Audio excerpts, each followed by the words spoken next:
आपण पाहतोय बदलापूर अत्याचार प्रकरणामधला आरोपी अक्षय शिंदेचा मृत्यू झालेला आहे। या घडीची ही महत्त्वाची आणि मोठी बातमी आपण पाहतोय। खरं तर या संपूर्ण घटनेनंतर देशभरामध्ये संतापाची लाट उसळलेली होती आणि आता अक्षय शिंदेचा मृत्यू झाल्याचं कळतंय। मनश्री पाठक आमच्या प्रतिनिधी आपल्या सोबत आहेत। मनश्री, आपण पाहतोय आता अक्षय शिंदेचा मृत्यू झाल्याची माहिती आपल्यापर्यंत पोहोचतेय।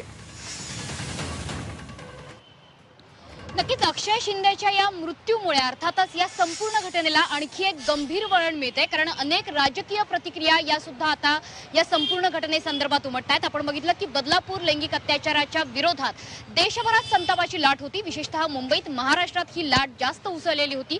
त्यावेळी सुद्धा अनेक राजकीय दावे प्रतिदावे या घटनेसंदर्भात करण्यात आले, अनेक राजकीय आरोप प्रत्यारोप झाले। मात्र आता अक्षय शिंदेचा या संपूर्ण घटनेमध्ये गोळीबार प्रकरणी मृत्यू झालेला आहे, त्यामुळे यावर अनेक शंका सुद्धा उपस्थित केल्या जात आहेत। सुषमा अंधारे यांनी सुद्धा एक आपली प्रतिक्रिया व्यक्त केलेली आहे की नक्की या ठिकाणी झालं काय याचा उलगडा होणं अतिशय गरजेचं आहे।